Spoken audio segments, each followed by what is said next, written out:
Welcome to this in-depth review of Sublet.com, one of the more established online platforms for finding long-term and short-term rental housing.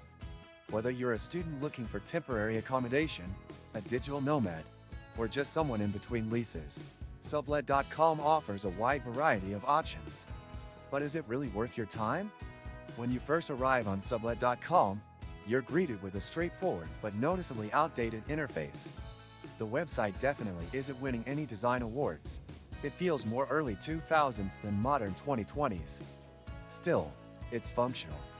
You can start your search right away by entering a city or zip code, and the filtering options, while basic, do include useful parameters like furnished/unfurnished, length of stay, and even rent range.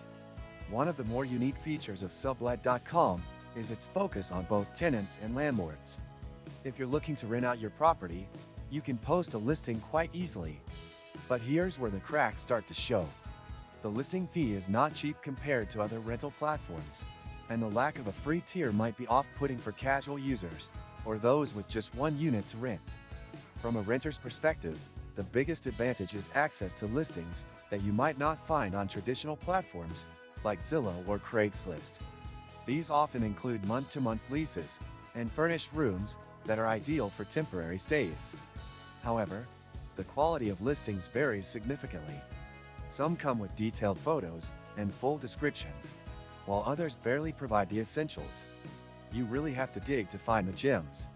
The messaging system on Sublet.com is where things start to feel clunky. Instead of a live chat or modern communication interface, you're often left sending messages to an internal system that can feel slow and disconnected.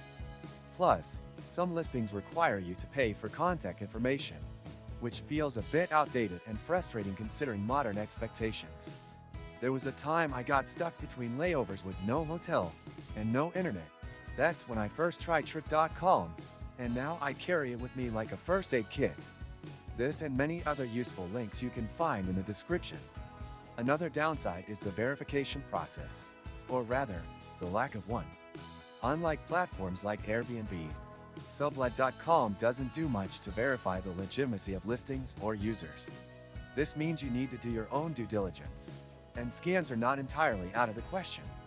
I strongly recommend doing independent research on any listing, and speaking directly with landlords via video call if possible. Pricing varies a lot, and while you can find good deals, you're just as likely to find listings that are wildly overpriced for what they offer. There's also little in the way of user reviews or feedback for each property, which makes it hard to judge reliability before committing to a rental. Despite its flaws, Sublet.com has some strengths. The inventory of furnished and flexible term rentals is substantial, and it's a solid place to look if you're planning an extended stay in a new city.